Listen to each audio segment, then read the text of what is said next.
a beautiful day right here, and a special welcome to Midday Discourse on Global Television. My name is Ramsey Enoch Agbo, and of course, we want to talk about the prevailing circumstance in the country right now. It's no longer news that the back and forth concerning the Dangote refinery is becoming something from what Nigerians expected. The back and forth has led to many speculations coming from Nigerians, more so that the pricing is escalating on a daily basis. The rollout is something Nigerians have actually been waiting for, but as it is, so many things have been in the air as it has to do with how much fuel is going to be sold. But the amazing part of the whole thing is the fact that at different parts of the country, we are hearing that the fuel is going to be sold for different prices. Then, getting the product directly from Dangote has been another issue. But all this saga is happening between the Nnpcl and Dangote refinery. The back and forth has become something worrisome to Nigerians. And today, we want to look at the saga proper. That is the Nnpcl and Dangote fuel price saga that is prevalent at this very particular point in time.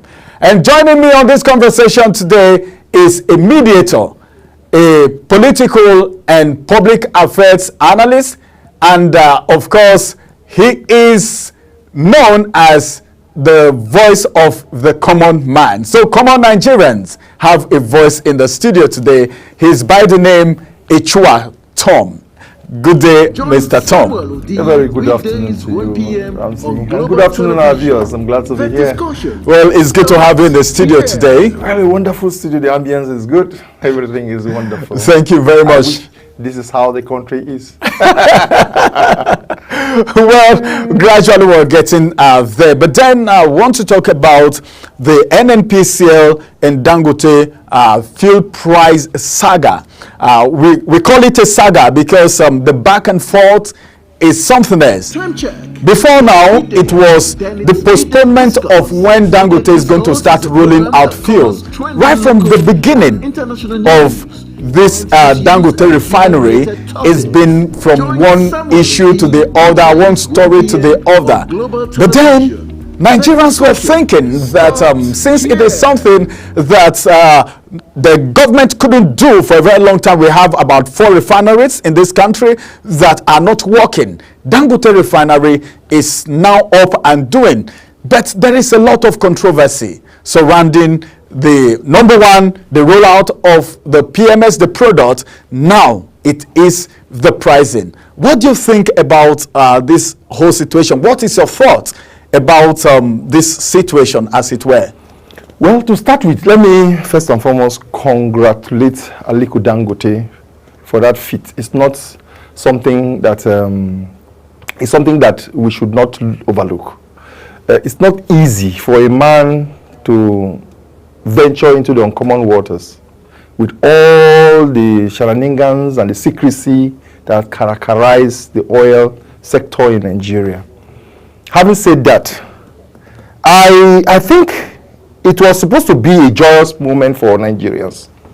Unfortunately, this is not the case. It's like Nigerians are being punished for being anxious about the much touted Dangote refinery.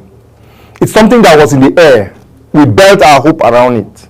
When subsidy was removed, one of the things that was said was, well, we will fix our refinery. Dangote is coming up with a refinery, so there is hope. Bam, there was hope. At last, Dangote is in the filling station. At what price? At a price that is cutthroat. At a price that makes Nigeria forgot the fact that we needed to be happy. To me, it's a very bitter pill that is in the mouth. And I think it's been too long our leaders have taken Nigerians for a ride. You know, if a father says to the child, please, son, pray for me, as soon as I get this position, life will be good for you. And the moment the father gets that position, the child discovers that his life got worse than it was before. Would you think that that child will pray for the father the next day? So I think it's in the whole of the exercise surrounding the Dangote refinery has taken away the punishment that Nigerians have had by having to buy fuel price at this exorbitant price, has taken away the shine, the joy, the merit of having a refinery in Nigeria. But if you look at the price of petrol in Nigeria at this very particular point in time, some persons were saying, well, it's not all the fault of the government, because one of the things Nigerians were actually happy about is the fact that if the crude that we carried from this country outside to refine and bring back is now refined in Nigeria, the price should be lesser than what we were buying when it was being refined from outside the shores of the country. But now, this pricing, do you think it is the federal government that should be blamed, or the owner of the refinery? Because as it is, there is little that the federal government can even do as far as the pricing is concerned, even though we heard that Dangote said the price is not completely his own duty. He's not the one to actually decide how much this product is going to be sold. I think let us go back to where the genesis of the issue. I think all of this trouble began when we had, let me not use that uncommon phrase, that phrase that says subsidy is gone. That's where the whole problem began. I think that the president was too hasty to have taken that decision, because he needed to have understudied what was on ground to be able to take a firm and an informed decision. Even though all the presidential candidates had said no to subsidy, but I think he was too hasty to conclude by that statement, subsidy is gone. That left the entire country in disarray and the oil industry in complete confusion. Now, when subsidy was removed, fuel moved from 100 and something to 617 naira. That was only Nnpcl that was selling that price. Nigeria was still grappling with it. We now heard of the dollarization policy. That was another killer. Fuel now moved to 700 and something. Nnpcl did all they could. Sorry, the CBN did all they could to try to readjust and try to reassure the naira against the dollar. It didn't work. Now, the hope was Dangote refinery has been commissioned. As soon as Dangote refinery is done, we will have fuel. At least the common sense, in law we say that which is to a reasonable man. And I'm sure Ramsey is a reasonable man, so our viewers. Now, to a reasonable man, if I take a product from Nigeria and freight it all the way to wherever they're refining it and bringing it back to Nigeria, to a reasonable man, he would have thought that if you take away the cost of the freight, tow and fro and other charges, that fuel should come down. And that's why everybody, Christians, Muslims, were on their knees praying for the success of Dangote refinery. At last, being that that component of freight was taken out, meaning also that at this point, the much joy canvassing of the government that says buy Nigeria, use Nigeria was going to come to play. We will at least use a made in Nigerian fuel. We thought also that the price was going to come down, but we were all damn wrong. At the end of the day, we were made to buy fuel for more than 900 naira. And I don't think the Nnpcl has been able to master the courage to explain this to Nigeria in a manner that the reasonable Nigerian will understand why what you were exporting or what you were importing and what you are buying here is more expensive. Yet, government at all times had told us that subsidy was gone. So what's the magic? What is happening? What kind of economy is this? It would have been better if the government had admitted that though we had earlier said subsidy was gone, but we looked at the circumstances and we started trying to see how we can bring back subsidy to alleviate the suffering. But as it is, Yeah. but as it is, I think Nigerians are even gone over the issue of subsidy, even though it's biting. The effect is biting. They cannot. Sorry, Ramsey. They cannot go over the issue of subsidy because subsidy is key. We have heard severally when government tells us that that subsidy was only subsidizing life for the rich, and we say, I do not think so. There is no better subsidy than subsidy for fuel and energy, because Nigeria is a developing nation. We need fuel to power our economy. The man who has a barbing salon, the man who does grinding machine on the streets, everybody needs it. There's no electricity even at home, so you still need fuel to power your generator. So we run a country that is largely dependent on fuel.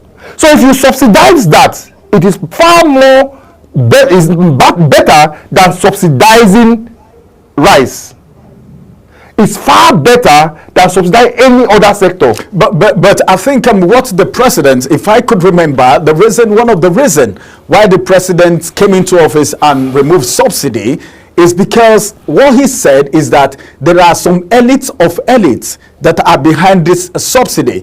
And some persons, some Nigerians believe that this subsidy was actually being diverted by some individuals, and what we were actually getting in essence was not what we were told. And we're made to understand also that the removal of subsidy, okay, was actually a policy that was meant to make way, all right, for like the way Dangote refinery is coming in and now, so that we can actually have direct access to this product. And the licensing of Dangote refinery, giving license to Dangote refinery and other individuals to own refinery in Nigeria is part of the process.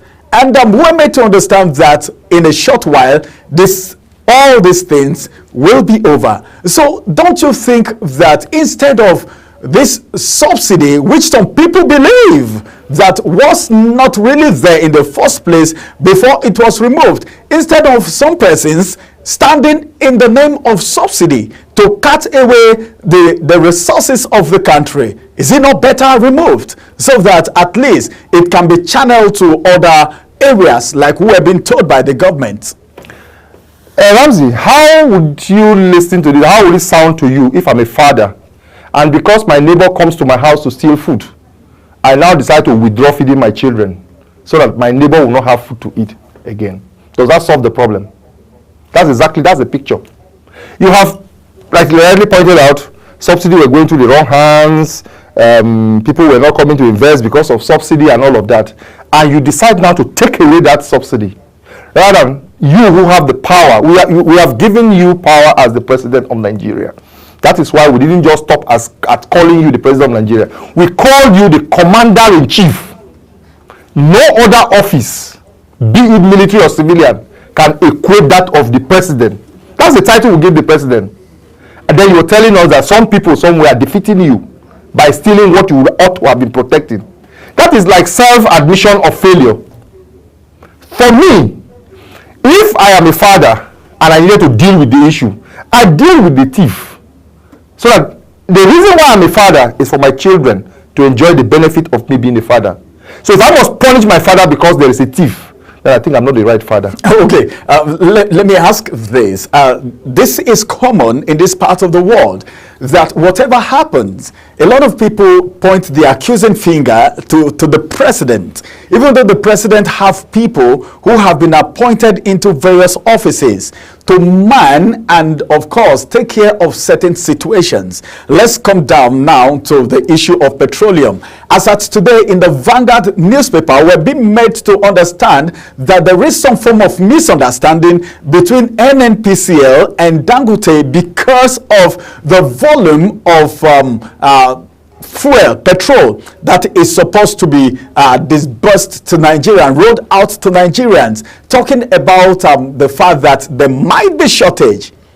And now, you know, the Dangote refinery, which is supposed to have been functioning before now because of some cartel, as the case may be. Nigerians were made to understand, and some Nigerians believe that some cartels and some persons are even fighting it. But in other words, whatever happens, a lot of people, like you are saying now, a lot of people put blames on the president as a commander-in-chief, like you said. What about the individuals, the marketers, the cabals who frustrate the effort of individuals who are trying to ameliorate the suffering of the people, whether or not the suffering came as a result of policy that was being made in the past? Ramsey, let me just share this to our viewers. The history of leadership. In time past, there was something like leadership. The history of leadership came in when we had a brutish, nasty, the life of Thomas Hobbes, when he said life of brutish, nasty, and short, where people were greedy, people were fighting and killing themselves. We now said, fine, can we now elect only the wisest to lead us, so that the wisest can have a code of conduct that says that if you have to stretch your hand, be mindful of the fact that I have a right to have a long nose, so you don't come hitting my nose. That was the essence of leadership. Leadership was to take control, take charge.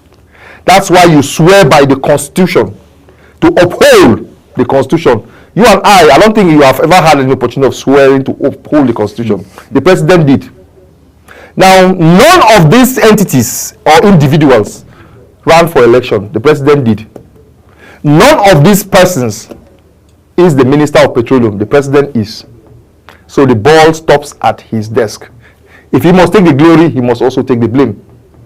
Now, having been president, having been Minister of Petroleum, and all these are going wrong in your very eyes. You see, the truth about it is that the brouhaha between Nnpcl and Dangote is such that it's destroying the image of the country, both in Nigeria and abroad, and also a disservice to Nigerians on the street. How? The way the relationship between Nnpcl and Dangote had gone through will leave investors questioning, can I go to this country and put my money?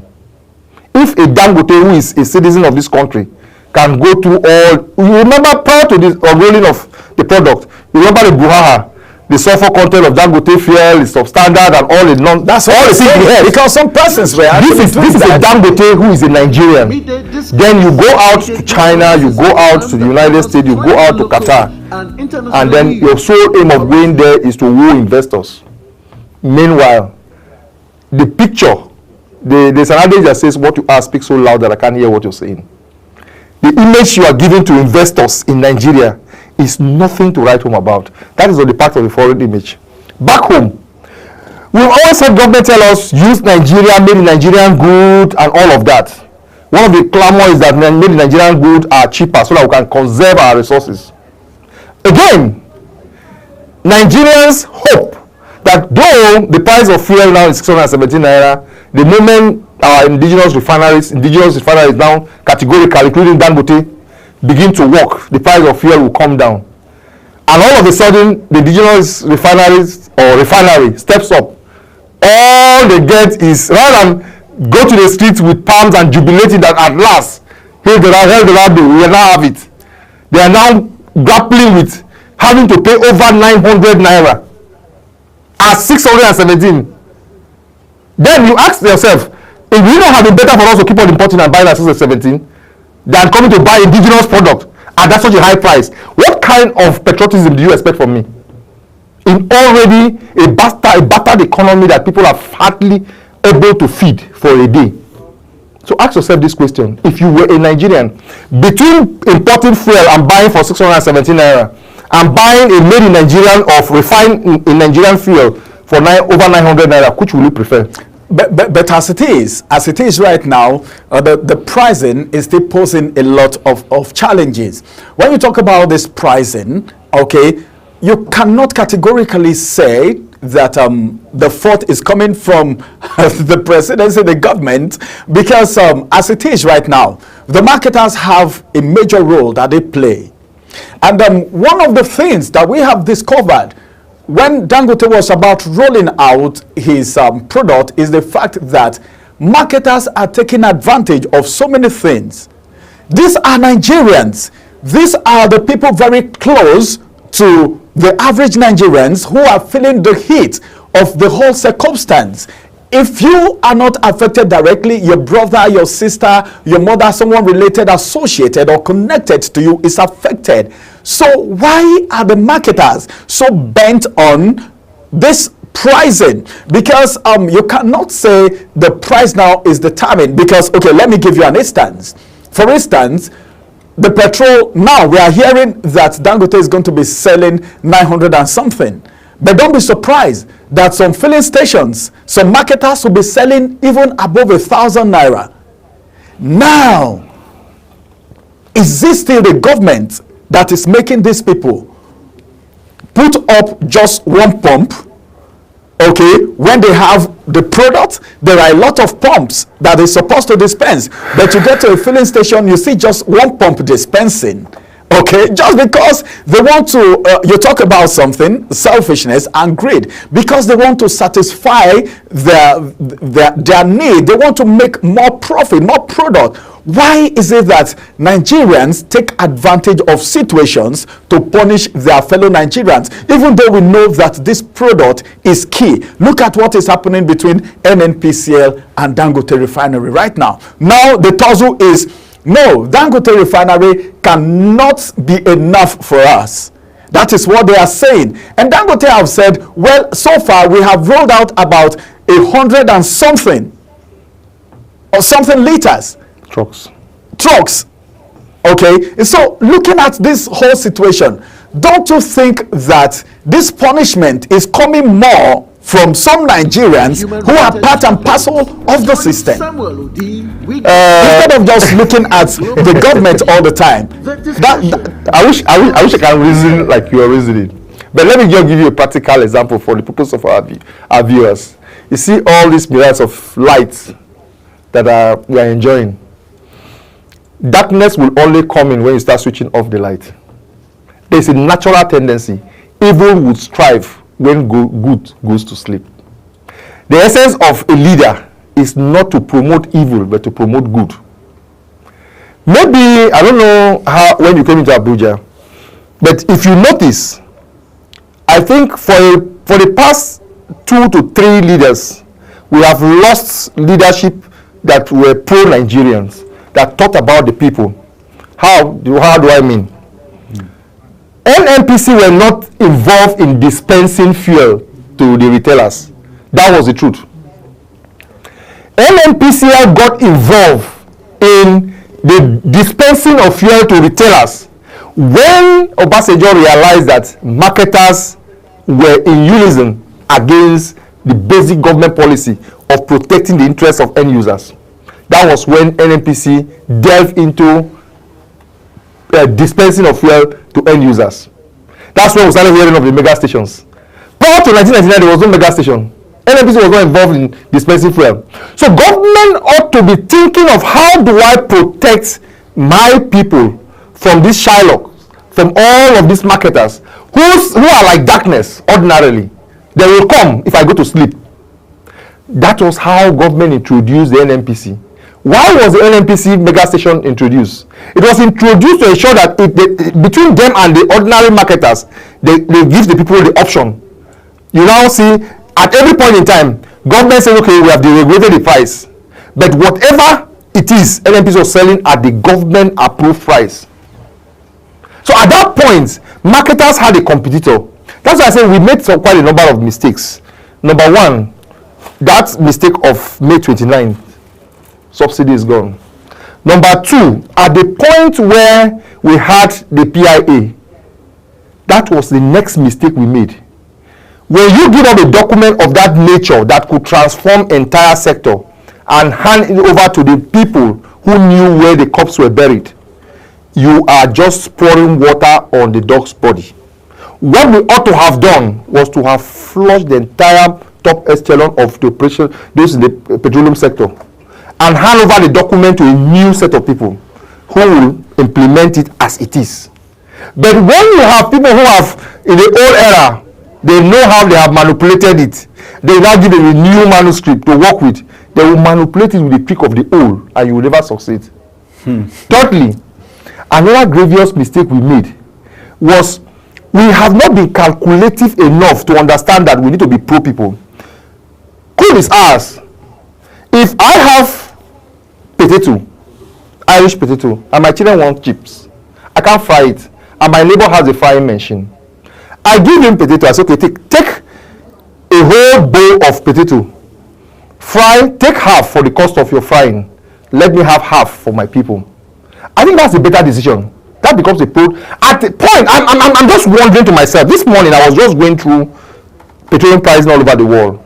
I realized that in Venezuela, petrol is less than 20 naira per liter.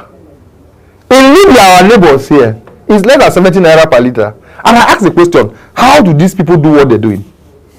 It is because the people are committed to their people. But there are countries also, there are some countries that are buying higher than what it is. Maybe 2,900. But the question is, wait, the question to that is that when you see the GDPs of those countries, the per capita income of those countries, it matches up with the price.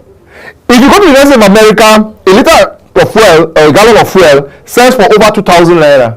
But you ask yourself, minimum wage in America is $7.25. Do you know how much that is in Nigerian naira? If you calculate that and put it to Nigeria, we are earning less than $30. While an American can earn that money you're earning in a day. So you can afford that. So you match your value. What we have in Nigeria, see, there's something we have in Nigeria that it doesn't really sit well with me. This issue of, if you see, check our political, although they are arguing it about what is the public space, is that we are one of the highest countries that pay political servants. We are one of the countries that pay the least minimum wage in the world. And then our fuel price is competing with those countries that are paying higher. And you ask yourself, now we are not buying fuel for about 1,000 naira. And we are just talking about, government has not even implemented the 70,000 naira minimum wage. Yet workers are made to use. I think it's part of what the NLC chairman was actually talking about when the price of fuel was jacked to 900 and something. He said, and let me check. I got that clip. He said the reason why they did not insist on 200 and something naira, 1,000 naira, and accepted 70 was that, if you allow me to pay you 250,000 naira, I will jack the price of fuel to whatever price. But the federal government came out to do a disclaimer to that. All right, just hold on for a minute. Let's go on a quick break. After this break, we return. I will still talk about the fact that Nnpcl and Dangote refinery are facing a whole lot right now. The saga as regards the price of petroleum, it's on the high. It's on the rise right now. And that's what we're talking about. But when we return, we'll look at the fact that Nigerians have been put in a position where they need to make a decision between a high price of fuel and a long queue. When we return, we'll talk more about that.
All right, as it is right now on the discussion table, we're talking about Nnpcl and Dangote refinery, the fixing of price, the price saga.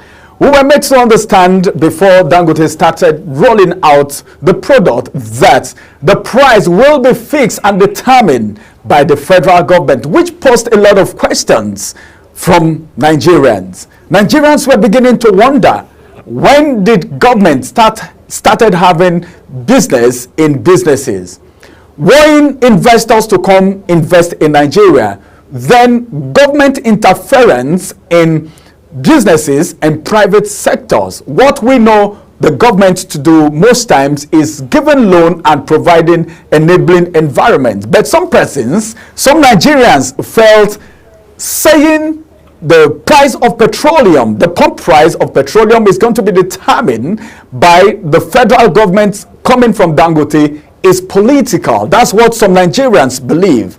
But today, the price is what it is. You already know what I'm talking about. So now, Nigerians are being placed at an angle. Today, from the papers, we have that there is a rumor. Nnpcl is now saying Dangote will not be able to produce enough petrol that will go round Nigerians. All these things are the issues arising, the matters arising. And right here on the discussion table, we will talk about it a little bit. And in the studio with me right here is Echua Tom.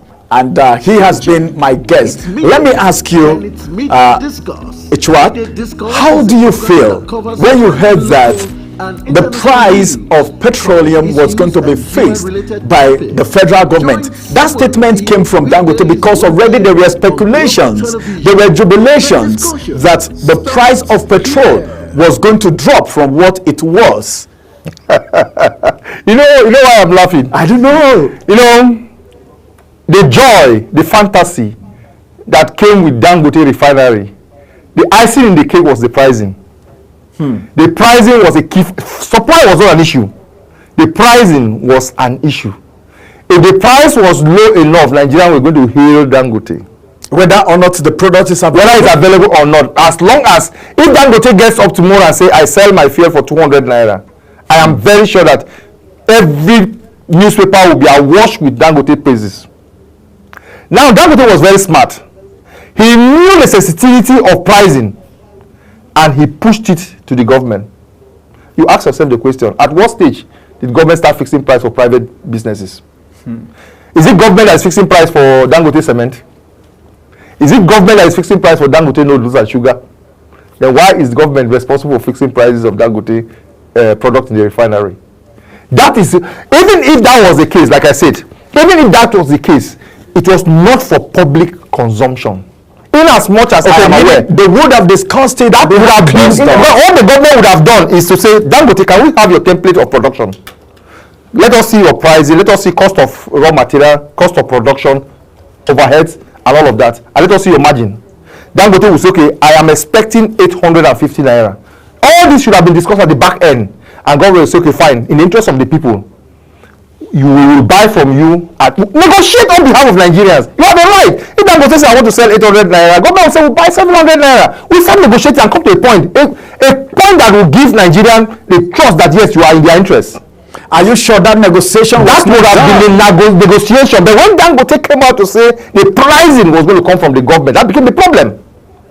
The pricing, all they would have done is that if after factoring all that, the cost of production and all of that, and telling Nigerians that okay, fine, they would have agreed behind the scene that is the price accepted by the government, Dangote would have been the one to fix. Because we are asking the question, if that information, that scenario that played out is one of the reasons why industrialization is poor in third world countries, government overbearing and interference in private businesses.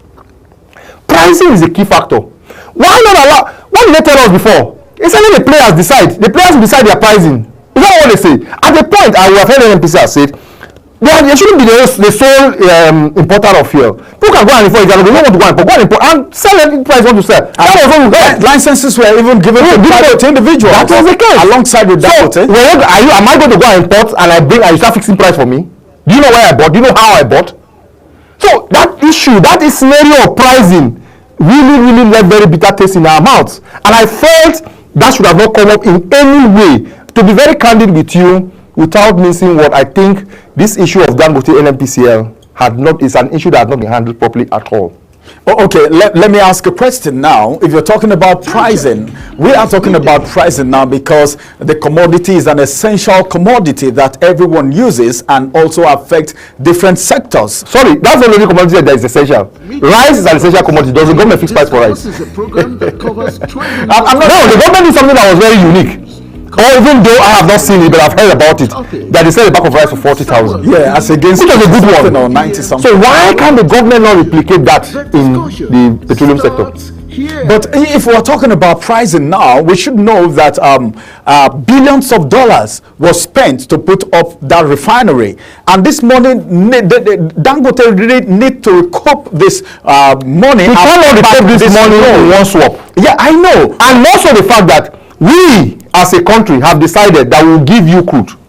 You know that as it is, but not for free, you know. Yes, now that's where government can decide to cut down its price to be able to accommodate. See, government is welfarist. Government is not capitalistic all over the world. So if government thinks about its people, government will say, okay, fine. If the international price of crude in the international market is above $70, we can decide to play on because of our people. Do you know, as it is now, Dangote has every reason to buy crude from any country, refine and sell to those countries without Nigeria. He has every right. It's a private investment. So everything that involves Nigeria and Dangote should have been based on negotiation. And those negotiations, I don't think Nigerians are interested in the negotiation. Nigerians are interested in the outcomes. That's what we're interested. And I think if Nnpcl actually had the interests of Nigerians at heart, I can tell you there is a possibility that the price of fuel should have come down below 700 naira. There is a possibility. It's just that we have not exploited opportunities that are bound. If we have, it is possible. Why did I say it's possible? How is it possible in Libya? Can't we send our team to go to Libya and study? How are you doing what you're doing? Somebody come and say, oh, Libya has a population of less than 3 million. But you need to look at the economy too, the economy of Libya and the economy of Nigeria, which is more thriving. I think these are the things you put in place. Look at the constant fall of Naira. You put all these things into consideration. The constant fall of Naira is caused by who? It's caused by who? The economic situation. It is caused by the country. We caused it both upon ourselves. We have always said that the rate of our consumption is much more than our production. Government will always tell you, they encourage you, make in Nigeria, buy Nigeria, made in Nigerian good. But ask yourself, those who are leading you, which Nigerian good do they use? From their shoes to their wristwatch, to their clothing, to their car they drive. All of them are all imported. So why are you saying one thing and doing the other? I am telling you that if government can make a policy that from today hence, anything that has to do with government, we must procure it in Nigeria, except it is not in Nigeria that we can export. I think that now all of that conservation of the excess dollars you are using to import whatever you are importing will be enough to industrialize your country. Okay, let's just move a little bit. Let's do a little shift to other serious matters arising right now. You said something while you were talking about the pricing. You said what's more important is not even the availability of the product, that what Nigerians are actually waiting for is the pricing, that it would have been in almost all the media houses, on all papers, radio, television, if the price is something that Nigerians were expecting. You said the availability doesn't matter. So right now, don't put that as a caveat, because you put that as a caveat, you mean that what if the price is 100 naira and there is no fuel at all? That makes no sense. There should be a balance. Okay, there should be a balance. A balance in such a way that the pricing should not be too neck breaking. See, you can choose to sell fuel for 5,000 naira a liter, and it's in the filling station, nobody has money to buy. Okay. You can sell fuel for 1 naira, and then you have 1 naira, but you don't have fuel in the filling station. So there should be a balance between the two. Availability and price, there should be a balance. All Nigerians are saying is, give us a realistic price, a price that will enable us to be able to purchase. Look at the purchasing power of the man on the streets. Look at the average salary you pay a worker. Peg your price with respect to that. Do not make people use their entire earnings to go and buy fuel that they will use for just 1 week. No, it doesn't make any economic sense. But as it is right now, let's just give it a holistic approach now. As it were, let's face reality. Let's talk reality now. Nigerians are being put in between this. Pricing, high price, and availability of fuel. I think that's what it is right now. But then the amazing thing is the fact that Nnpcl is coming out today to say the product, the Dangote refinery, will not be able to produce enough for Nigerians. What do you have to say about that? Because as it is right now, it will be more disastrous if the price is high and the queue continues. Because what Nigerians are saying right now is, this is it. You choose between what they are telling us right now, invariably is choose between the high price of petrol and the availability, because Dangote has promised that there's going to be a fuel. And even in the papers today, we're meant to understand that a number of liters is also being exported, and we are expecting surplus despite the price. Which do you think is better? Surplus fuel and is available in every filling station, apart from the fact that the marketers may want to create artificial scarcity, availability of fuel and high price. Which do you think is better? Because we're talking about that before I actually came in. Well, I will not categorically tell you which is better, but what I will say, there must be a balance, a realistic balance at all times. What do you mean now, realistic? Realistic balance at all times is that consider how much is affordable and consider the availability. Like I said, I pointed out two scenarios. You can have fuel in the filling stations and a liter is selling for 5,000 and nobody has money to buy. It's still of no good. You can also not have fuel in the filling station, but yet if you find it, you buy it for 1 naira. It is still of no good.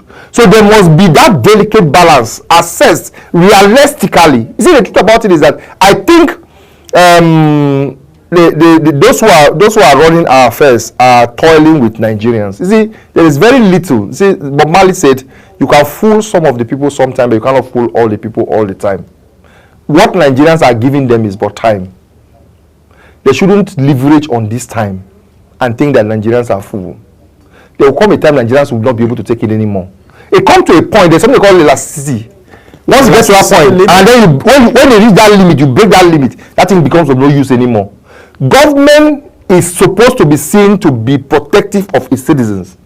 But when government begins to fail and give people the impression, carry out the voice pop now and here, what is the impression of people about the government? I am sure that the opinion poll would have been disastrous. What you're going to come back with, right. You may not even be able to broadcast it. We are rounding off now, but finally, before I let you go, what do you think can be done so that we can have this equilibrium, this balance? The price is okay, and of course, the product is available. What do you think can be done? What do you think the individuals, the marketers, Nnpcl, the government can do to make sure there is this equilibrium? Government need to think outside the box. Government is meant to solve problems. There is a problem. There is price problem. There is supply problem. It's not supposed to be in my head to be thinking for government. Government has paraphernalia of offices. Get this and think out of the box. I just told you, Nnpcl began to dispense fuel as a means of solving problem. So government must find an ingenious way of solving the problem and ensuring that we return back fuel to 200 naira per liter. Whatever that means, this country, whatever that means, government needs to do so. Because see, we are at the peak. People are dying. But are you sure that is possible in this country? It is absolutely 200 naira. How is it possible in Venezuela? How is it possible in Libya? How is it possible in Iran and other countries? How is it possible? Can't we think about what they are doing? That okay, now we are looking at Dangote as a big refinery. What stops us from having smaller refineries? What stops us from having 774? Port Harcourt refinery is soon going to start working. The Port Harcourt refinery saga. Go and listen to the interview by Obasanjo. He will tell you how the refinery will not work. Obasanjo, the government have told us it's going to work. Obasanjo said when he came into government, he employed people to come and work in that refinery. They told him the problem with that refinery and why it will not work. They advised him to scrap that refinery. Otherwise, you end up putting money where it's not going to have it. So government will have thought from that position. Let us invest in new modular refineries. All right. Target 774 local government, put every father in every local government, and there will be solution to the problem. Thank you very much. It's been the voice of the man that speaks for the voiceless, and of course the voice of the uncommon man, the common man, and of course he's a political and public affairs analyst, a mediator. Tom Echua is the name. He's been with me. Thank you very much, Tom, for coming around. We hope to. One of our greatest enemies is time. I wish we had more time. We don't have the time, but we hope to have you again. Maybe subsequently we'll have you on this platform or other platforms. A very big thank you for coming. And it's so good that you are there until now. More edition of Midday Discourse will be coming on your way, same time, same station tomorrow. Bye-bye for now, and have a beautiful day ahead of you.